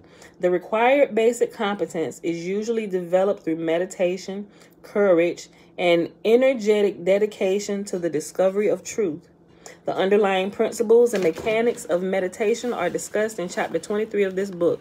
Though there are many ways to meditate successfully, fear can only be overcome by courage and determination. I read that again. Though there are many ways to meditate successfully, fear can only be overcome by courage and determination. I do not have a special weird science that can help you cut corners and find truth in giant leaps of intuition. Discovery and science are all about making steady progress by taking one small tentative step after another, all the while tasting the pudding, checking the evidence, and producing objective, measurable results. There are, as far as I know, no wormholes that let one tunnel through to enlightenment or signposts clearly defining the best route for each individual to take. The choice of path and the effort applied must be the result of your own volition. Think deeply about how the material in this chapter applies to you. Though it may get intellectually repetitive, this discussion of belief, fear, and knowledge represents a crucial step that must be assimilated at a level much deeper than the intellect. It is difficult to overemphasize the subject of fear, knowledge, and belief, as it is easy to speed through it intellectually without digging in too deeply. The concepts themselves are deceivingly simple, and thus repetition quickly becomes tedious. However, their implications for each and every individual are extremely difficult to grasp fully. What fears lurk deeply hidden that push me this way and pull me that way like a small boat on an angry ocean? What beliefs limit my reality? What can I do about them?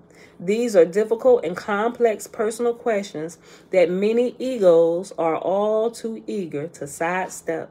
Typically, those who most need to answer these questions are most likely to zip past without taking much notice. As these folks skim over the surface, they may find this chapter to be as tedious and annoying as a parental lecture. On the other hand, those who have little difficulty in this area will eagerly review the issues once again because they understand the importance, are not discomforted by the process, and do not fear the results. They too may notice the intended repetition, but will use it to improve their mastery rather than suffer through it. Y'all probably couldn't see it. Y'all may have just heard it. But it was perfect example of what he was just saying. He said to others who want to just zip right through it, this may seem like a parental lecture, right? But you all too eager to sidestep this stuff. Just get to the good stuff, right? If y'all didn't hear my son, he just took a breath. He's like, just call me when he gets here. He left. He was sitting here listening. He was like, and he just zoned out on me. Okay. And that was the end of the aside. Everyone understands the terms cultural belief and religious belief, but some may be wondering what is meant by scientific belief and personal belief. Scientific belief is that the larger reality and all truth must be solely defined by and limited to objective, repeatable, on-demand, consistent physical matter reality, hard science measurements. That was a mouthful. This is the narrow view of the scientific method cast as an exclusive PMR only dogma, PMR, physical matter reality. Though this belief holds true and is wonderfully productive for a certain subset of reality, it does not hold in a bigger picture that contains consciousness, much as classical mechanics fail in a bigger picture that contains very high velocities, which requires relativistic mechanics, and very small sizes, which require quantum mechanics. I will pause before we finish reading this whole chapter. Personal belief encompasses all those things you believe about yourself and other people, places, or things, your apparent reality extrapolated beyond your certain knowledge. Personal beliefs, if not correct, are often distorted by hope, fear, guilt, need, desire, misinformation, and misunderstanding. Personal beliefs contain many personalized versions of your cultural beliefs as well. Many are derived from the beliefs of your parents, peers, and associates. Cultural beliefs represents those beliefs that you assume true because everybody around you assumes they are true. Racism, for example, is an expression of a cultural belief. A belief is a universal, objective, physical causality is a cultural. Hold on. A belief in a universal, objective, physical causality is a cultural belief as well as a scientific belief. Beliefs that telepathy, mental or faith healing, psychokinesis, or precognition are all totally impossible are also culturally derived. Religious belief, on the other hand, is a belief in the creed, dogma, and articles of faith of some organized religion. Scientific belief is like religious belief. It is a belief in the creed, physical matter reality, causality rules all. Dogma, only physical matter reality exists. And articles of faith, the subjective contains no fact, only opinion of objective Western science. This discussion about belief trap is relevant to all religious, scientific, personal, cultural, political, economic, and any other category you might conjure up. These categories of belief do not have distinct boundaries and, in many instances, overlap greatly. Some people associate belief primarily with the religion and are unaware of the pervasive and significant role that belief plays outside the typical religious context. Neither I nor my big toe is particularly picking on religious belief. It is the characteristics and properties of belief itself, rather than any particular type of belief, that are being scrutinized in this chapter. And I think I'll pause after these little small 2 paragraphs. Yeah, I'll pause. Sorting knowledge from belief is the function of science, both objective and subjective science. Knowing the difference between knowledge and belief relevant to any particular piece of subjective information is called wisdom.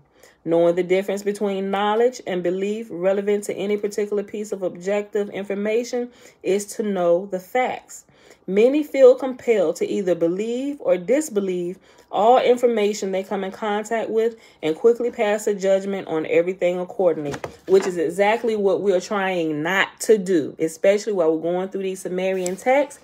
We got to keep it. We got to get everything out in the open, right? We got to unscramble, unjumble everything, right? Exactly which portions of the Bible were taken from this ancient Sumerian text. If all the portions we can highlight in the Bible, we can put in the Sumerian text, what of the Bible or what of the Torah do we actually have left? Is there anything left? Why is there nothing left? Why? Because it was all taken from this. So we should, you ain't got to scrap it. But let's go back here and see here, right? But we're trying to get to the bottom of everything. Is all of this garbage? Or what is truth? What is error? What is real? What is fiction? Right? But we got to look at everything. We have to be willing to look at everything in order to decipher truth from error. Because if we're missing pieces of information, I ain't saying we got all of it, because we get more information by the day. But if we don't even have the courage to just look at it, there's something wrong with us, because we are in fear that what we believe could possibly be shaken. And what can be shaken should be shaken. Everything should be shaken loose if it's loose, right? But after we shake loose things, shake things that don't fit, reassess, readjust based on the more complete information we have, then we need to make sure the foundation is sure. Is it still shaky? What's loose? Check over here. Oh, we forgot to look at something, y'all. Hold on, right? This could be the cornerstone, you know, to stop the building from shaking, right? I'm just saying. If you're not even at least willing to look at the information, just pass judgment on everything, maybe you should just eat this steak and go back into the matrix, right? I want to eat this steak and I don't even remember we had this conversation. I don't want to remember nothing. Maybe you should go back into the matrix. Go back to sleep. Many feel compelled to either believe or disbelieve all information they have come in contact with and quickly pass a judgment on everything accordingly. Such a process leaves little room and little time for actual knowledge and shows no particular interest in truth. For these individuals, pseudo-knowledge is good enough, especially if it also happens to reduce anxiety and be widely accepted. This approach to information is unfortunate and produces a tendency to jump to conclusions based on erroneous feel-good assumptions. And this is where we will pause today. Let that sink down deep in your shanana. All right, y'all.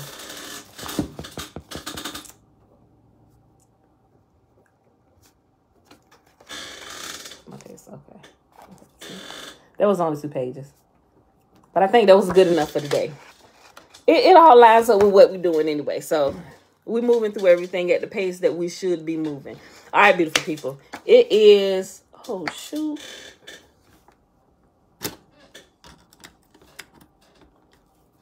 I'm sorry. It's my, that work? Okay, I'm sorry. My little plug-in for my mouse, it looks bent. Okay. It is Tuesday, February the 1st, 2022, day number 19 of year 4 of reading through the books of the Law and the Prophets. Another 4-year consecutive day count, day 1037. Today we read tablet 3 of the Lost Book of Enki. And then we read a little bit more of chapter 19 of My Big Toe. We read pages 132 to page 134. All right, and we'll just pick all this back up tomorrow with tablet 4. And have y'all, this movie is stupid. We watched this movie last night. It's called Don't Look Up. Y'all seen that? It's dumb. And it really actually put me in the mind of what we're reading. Not necessarily, but what was happening, right? So they got this comet. It's not really. It's about a comet that was spotted out in the constellation. They saw this comet that was heading directly towards Earth, right? So they ran a test and they got second opinions and third opinions. We've came up with these calculations, and it's due to hit the Earth in 6 months and 14 days, right? So all the big science heads, they said, hey, go check this. We ain't even gonna tell you, but this is what we saw here. You do the calculations on what you have, and you tell us what the numbers are. Everybody was coming up with, oh yeah, it's due to hit Earth in 6 months, 14 days, right? And so they said, well, what type of damage will this cause? They said extinction level damage, right? And so these scientist kids, and one big scientist guy that was kind of ahead of everything, he had all kinds of problems going on with him with anxiety. He was taking all types of medicines, right? So, but what happens is, make a long story short, I don't even know if y'all want to go watch it, but something that kind of stuck out to me in it, where it was talking about how they're trying to alert the world that this extinction level event is coming, but everybody's so busy in their cell phone doing selfies. They've got social media plastered all through it and just different things, like clearly what we see today. And they said the world is about to be extinct, and everybody in there is just like, meh, it's like, okay. And what you want us to do? We want on about life. Like, they don't believe it. It's like they're really lukewarm toward the idea. And you got the scientists over here freaking out. And so they put them on the show. And I didn't know Tyler Perry was in it. It was stupid. The movie, it's one of them movies. Yeah, Tyler Perry was in it. It's one of the movies where it's like they're trying to get across something serious, but they doing it in a humorous manner. And they just stupid. Everybody's like not really paying attention until the president says something about it. The president even pushed them off, right? They came up there. The president, okay, well, bring them up. Like, she half wanted to see him in the first place anyway. Yes, it's a female president, right? So she half wanted to see him. And so they got out there and then made them sit outside the office for like 9 hours while they were doing whatever they was about to do. But the president was caught up in a scandal, showing all her private parts to an ex-boyfriend and all that stuff. But anyway, they had made the breaking news, and midterms was coming up. So she was doing everything she can to focus on the midterms, not really caring about, extinction level event. I mean, how likely is this thing to hit? They say this 100%. Oh, we can't tell people 100%. Okay, 98.78%. It's likely to hit Earth. Right, we're on a head-on collision course. Well, yeah. What about 70%? The girl's like, 70% is not even close. The movie is stupid, right? we were sitting there laughing, but I was paying attention. I was like, we are really like that. I mean, it's sad. It was funny at the same time because it's like, yeah, I don't care, whatever. And so they get on TV trying to warn the world and they flipping out. And what they do, they make memes out of them flipping out. Like, you know, it was hilarious. I was like, oh my gosh, they like nailed this all the way through. Then when the president got wind that she possibly may not be reelected, you know, then she was like, okay, we need something serious so I can get reelected. I need to seem like the hero, something that's going to overshadow all these indiscretions that I've been having during my presidency and, you know, before I took office and stuff. Oh, the comet. Go find them scientists. Bring them up here. Okay. And so they set up here. Okay, this is how we're going to present it. We need a hero. The White House always needs a hero, right? He said, well, you don't really need to send anybody up here with these bombs to explode these comets. All this can be done remotely. Yeah, well, we know that, but the White House always needs a hero, right? So they plan out this story on how they're going to present it to the entire world. And it shows you how the world and social media is manipulated by the powers that be in order to push them in ways of thinking that they want them to. If something is really horrible, they want you to perceive it in a certain way that kind of keep down the chaos and stuff, even up to the very day you're going to die. That's what they're going to do. The movie was hilarious, but all in all, the earth was destroyed. Y'all got to go watch. I know this is a complete spoiler. But the whole point of me even telling y'all about this, which reminded me about something here, is almost like a reverse engineering of what was happening, right? So you got like this guy in there who reminds me of Bill Gates. They call him somebody else. He was a guy of a cell phone technology company, right? How are you letting this guy? He's a freaking cell phone guru. You're letting him make national life-changing world decisions. What kind of credit? Oh, well, you know, he gives a lot of money to here, so they give him a little bit say. So walks in on the White House and meetings, looked at the president. Hey, I need to talk to you. I'm like, Reggie, like, no respect whatsoever, just walking there like you own a place, like you the president. Hey, while not even looking up for real, looking at his cell phone. Hey, president, I need to talk to you. Come here. And everybody look like, and he turns around and walked out. And then he like, I said, come here. And the president house, I'm like, what kind of crap is this? Right? So it reminded me of Bill Gates and how they let him do all this stuff. Y'all know what I'm talking about with the body elixirs that they be creating for viruses and all this stuff that go on. It's like they're trying to tell you this story without telling you this story, right? And so, yeah, then yelled at her, right? Yo, crazy movie. Look, and she jumped. Like, oh. So what was hilarious, they was like, this administration is the current administration was terrible, absolutely terrible, right? Because she didn't want to lose the presidency. She finally decided to give heed to what was going on, like extinction level. Oh, this is nothing, whatever. Everybody got to die someday, right? It was like the earth will be no more. And so the cell phone guru guy, he pretty much, oh, you know, I got this technology and we can just leave Earth, right? So I started thinking about the people making bunkers or trying to go down in the ground or trying to get out of here and go to Mars and stuff. Like all of this stuff is lumped in this one movie. It's really dumb, but it was interesting, right? And so me and my husband was sitting there laughing the whole way through the movie, looking at all this stuff, just pointing out different things. And so they was like, oh, well, we got technology. What we're going to do. When the president actually finally came on and said, yeah, this is an extinction level event, it like showed China and Russia and everybody, the whole world. You know how they do news clippings like they did like with 9/11 and everybody like joining together. We are no longer enemies, but we have another common enemy where humanity needs to band together and fight against this enemy that's coming to destroy humankind, our human race, right? So it's that type of thing going on. We got Russia and China. We all going to go. We're going to send these rockets up here and we are going to blow this comet to smithereens, right? Everybody, they sending all these rockets and stuff to blow it up, right? And at this point, they were 5 months. Okay, so when they told the president, they had like 6 months and 14 days. President said, let's just sit and assess. sit in the sass, so they tricked off a whole 30 days, right? And so when the president realized she was about to lose the midterms and possibly be booted out of office, bring them comet people back in here. What was they saying?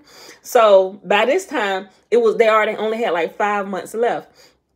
So they went out there. The whole world is standing out there. They got everything. They got America's hero and stuff. They really didn't have to sacrifice his life because everything can be done remotely. But the White House needs a hero, right? He's a part of the story that's being played to help with the camaraderie of humankind going across the world. So they showing everybody sitting in front of the TV. It was like watching Apollo, right? Everybody, ain't no traffic in the street. Everybody's glued to the tube, watching the rockets go to destroy and annihilate this common enemy we all have so we can live, right? So, launch. Rockets are taking off. Everybody's excited, watching news people out there. They're videotaping all of this. And all of a sudden, it's like, wait a minute. Did one of them rockets just turn around and just coming back to Earth? No, maybe a malfunction. And all of a sudden, instead of the rockets shooting out, all of the rockets are turning back in, coming back to Earth. Say, oh, no, they all coming back. What is going on? Here go your cell phone guy. Hey, we might not want to destroy this comet because it seems like that comet is worth like these trillions of dollars because it had resources that the Earth could harness, right? And when it got to that part, it made me immediately think about this and how Nibiru wanted to harness the gold from Earth, right? From Tiamat's golden veins. Let's go harness the gold from Earth. Now what's a meteor coming to destroy Earth, and the astronauts or the people on Earth want to go and extract the gold from this comet. So instead of destroying it, they decided he had these whole like astronaut type machines and stuff. They was going to send out into space and they were going to attach to this comet while in flight, and it was going to just break it apart. Instead of this one huge comet coming to destroy Earth, they figured his cell phone and technology and stuff was designed so good that instead of one big comet, if we break it up, now instead of one huge comet that'll give extinction level event, we can break it up into bunches of many pieces. And we can then begin to extract the resources from the rock. It sounded logical. So they went ahead and they said, okay, so you got the real scientists come in. Has this been peer reviewed? Who else has looked at this? Who has checked out your work? He was like, you know who I am? Don't nobody need to check my work.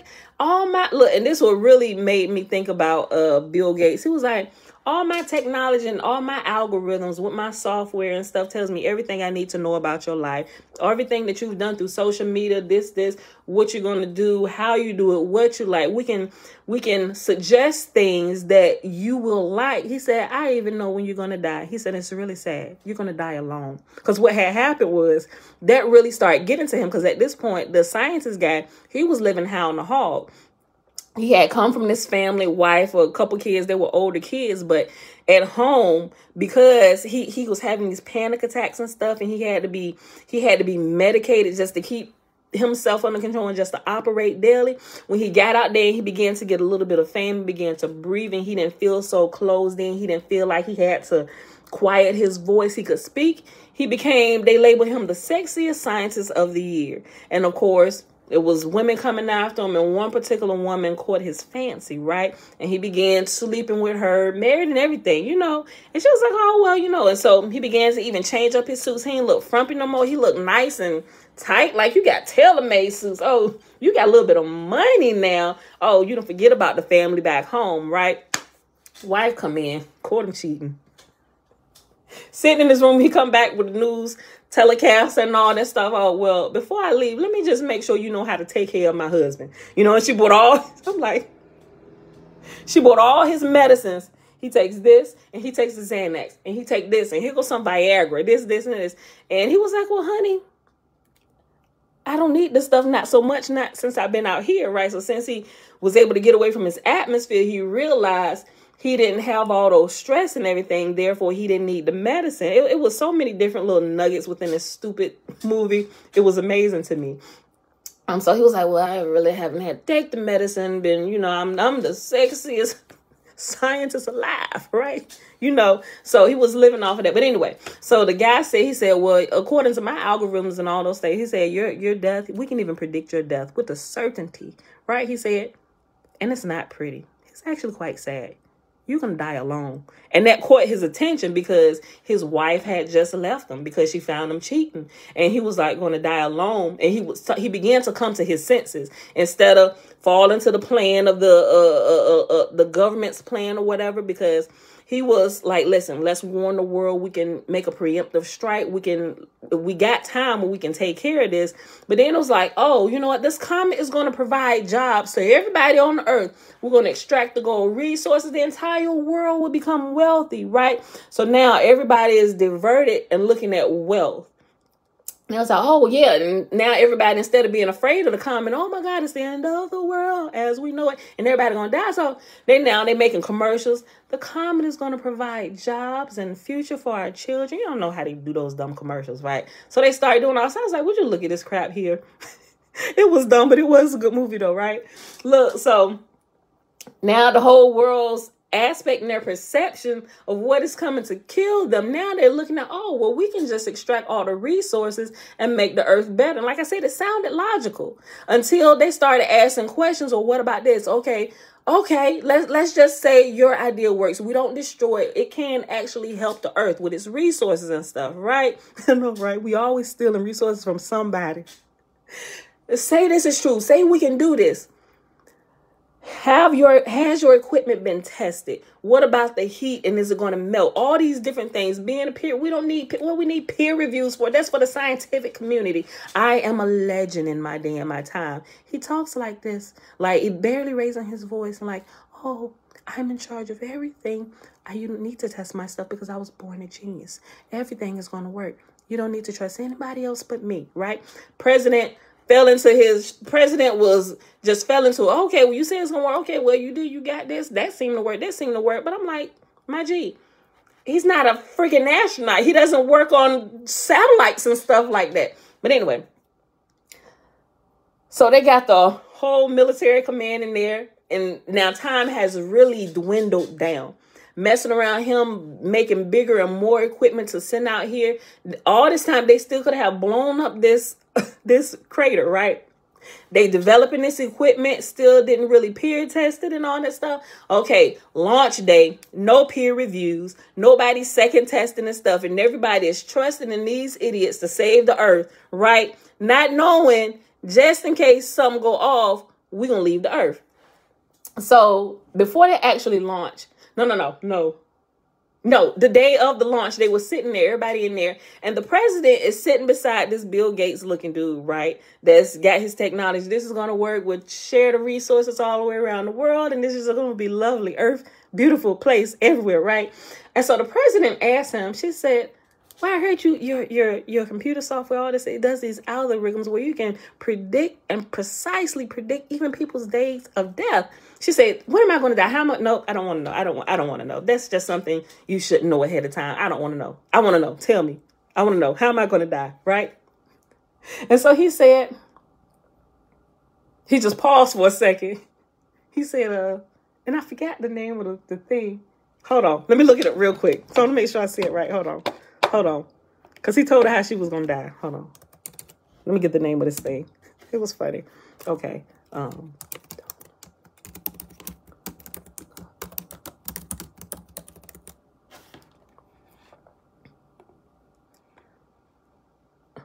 on. And it was Meryl Streep that played the president. Hold on. What was the name of this thing? Meryl Streep. Okay, that's what it's called. He said, well, yeah, I know how you're going to die. He said, hold on. Uh-oh, did I kill?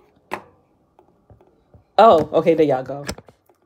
He said, yeah, we know how you're going to die. And she was like, he said, you're going to die by a bronze rock. He said, but we don't know what that means. And I just started hollering, laughing, and she just looked like, He said, yeah, you're going to die by a bronze rock, but we don't know what that means. So it continues to go on. And they launch his equipment out here to go extract, to first of all, break apart the rocket, the comet, and begin extracting the resources once it's broken and it's no longer a human extinction level event comet, right? So they launch everything, and during launch, they lost like 6 right at the takeoff. They blew up before they even launched off the ground. And everybody was looking like, and everything was filmed all over the world. And everybody looking like, what? But before that happened, Russia pulled out, China pulled out, a couple other places had pulled out because this dude was so big-headed and thought he was the junk, right? He's like, I run everything. Everything is going under my command. I control everything. And Russia was like, this guy's a freaking idiot. We're going to try to stop the comet ourselves. So they pulled out of the pack and they tried to stop the comet, but all their devices failed as well. So it was like, well, they failed. Now we are the only one left, and they literally down to like the day of. You didn't tricked off all the time we had to possibly do something. Now you're the only thing left. It has to work. Send them up. You lose something right at the offset. They just explode. You got more going up. They're exploding in the air. And they was like, we plan for a margin of error. We have enough. There's no problem. He's still talking calm. Everybody freaking out. Hey, well, how many can we lose? Well, how many do we need? Well, we need at least, I think it was at least 24 they needed. And it was down to the very last few that they could lose. So you finally got some up there. They had the cameras. You could see it. They was attaching to the comet. And they latched on. And they showed a simulation of what would happen, right? So it seemed to be going, okay, yes, we still got hope. We're going to be able to do this thing. But as they began to lock in, one of the other ones didn't latch on real good, and it came and it knocked a few others offline. That's when they really began to panic. And they said, well, how many more can we lose? He said, well, we need like 24, And so they was literally at that number, like, you cannot lose any more of what we have, or this is not going to end up well at all. So it began extracting, and someone began to work, and they began to do its thing, but something happened. It didn't crack apart the meteor. So now it's like, it's not breaking. And then that's when the guy that's talking all, Lola, everything is okay. Don't worry. We've calculated margins of error. That's why we had extra ones, right? And so then when it got to that, he took his little headphone off his ear. He's like,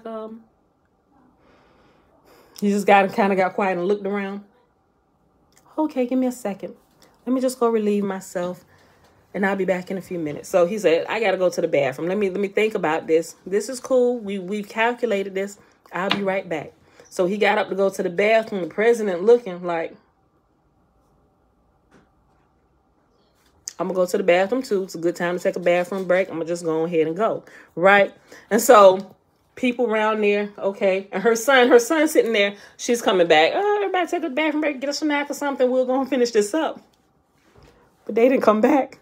And his son's sitting there. Then the people's like, man, bump this. I got a family to get to. I'm going home. So the whole military command, and they were watching. Everybody started abandoning their station, going home. And then somebody said something. Now the whole world is in an uproar. It is crazy. And then they seen a comet, like you could literally see the comet from your car. Everybody getting out their car looking. It's right there. Can you see it? And it was like they called the president. The president actually called the scientist guy, and she called him from the airplane. She was on the airplane with the smooth talking Bill Gates dude on the airplane with her. These jokers is leaving Earth. Called the scientist guy. Hey, look, things didn't quite work out. You can come, and we got one more seat. But he had a wife. Had a couple kids and a couple of friends and stuff, and they was all like together. He was like, no, I can't. I'm just going to stay here with them. We just going to tough this thing out. Well, and he said, well, you and your son, I forgot what her son's name was. I think it was like Sean or something like that. I forget. He said, well, you and Sean, the best of luck to you. And she's like, Sean? And she thought about her son, because she left out of there because she knew it was time to go. Everything had went to hell in a handbasket. The earth is going to be no more, but we're going to at least get out of here and get to our bunker, right? Left out of here, don't look up. Go watch it. Oh. So, oh, Jesus Christ. So, it's showing, here come the comet, and it's beginning to hit different places on the earth, and it's just like literally extinction level event. It literally took the earth. It completely annihilated the earth, right? So here you come. You got the cell phone guy. He had created this equipment, this sleeping chamber, and yeah, she left her kid behind. Like, she didn't care about nothing but herself. So they got out of there. They got out of there in time. Dude had created like a chamber, a sleep chamber and everything. Like some of these sci-fi movies you watch, they'll put you in this state of sleep, you know, to preserve your body while your ship is traveling through time or space or whatever. And it'll put you in this, I forget what it's called, cryo sleep or something like that. But some 1,000 years later, when calculated to wake you up. So here we go. 23 or 25,000 years later, the earth has been like not repopulated, but it's nice and clear. It's pretty. The vegetation is lush. The rocket ship come back to Earth when it lands, because it was programmed to come back 25,000 years later based on their scientific data. And when Earth's atmosphere would be done with the radiation and begin repopulating itself via the vegetation, waters, and all that stuff. So 25,000 years later, the ship that they created comes down, lands on Earth, and automatically the machines and everything begin to do its thing, drain the cryo, whatever it is, out of the human bodies and wake them up from their cryo sleep. Everybody is naked, right? Because you've been preserved in this liquid, kind of like on the Matrix when they're in this egg. It's kind of like that thing, but they're all standing up. So all this stuff, it drains out of there, filters out of there, and they all wake up.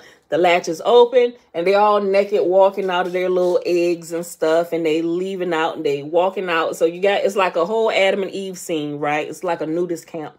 Everybody waking out, breathing the fresh air, and, you know, and here go the scientist guy. He didn't went into cryo sleep, but he took his cell phone and stuff with him. Okay, so, and still doing the same stupid voice. Okay, so it's about... yeah. And so they're looking at the beautiful animals and stuff. And here go the president, which is Meryl Streep. She's still naked. They're showing everybody from behind, right? And so she's like, oh, that's so pretty. You know, it's beautiful looking animal. It looked like this beautiful, brightly colored ostrich. And she went over there. It's like she was enthralled by it. She goes over there and tries to pet it. This creature bites her head and literally kills her. And everybody's like, oh, what is that? He said, the guy looked around. He said, that would be a bronto-rock. So remember, you got to think about when she asked, okay, I heard you can, your algorithms can predict precisely even to when people are going to die and how they're going to die. He said, yeah. He says you get killed by, he said you get eaten by a bronto-rock. But we don't know what that means. You know, it was friggin' hilarious. Y'all got to go watch it. Look, don't blame me when you start watching. Like, man, this movie is so stupid. I'm telling you, it's stupid. It's like serious, funny, but stupid. But it's dropping little nuggets in there for those who are aware of what's going on and how they mix all this mash up and just kind of give it to you. And they make light of things that's going on in the world that really should be taken seriously. So, but with that was my little aside for the day. Really had nothing to do with anything except for how it seemed that they kind of reverse engineered what we kind of read in the Lost Book of Enki, where they're going to extract the gold from this comet to where here they came to Earth to extract the gold from here. It's like this reverse psychology type thing going on, but it's dumb. Somebody knows something and they playing on everybody's ignorance. But anyway, beautiful people, that's it for today. Let's go ahead and do this blessing. I think I already said it, right? I think I did.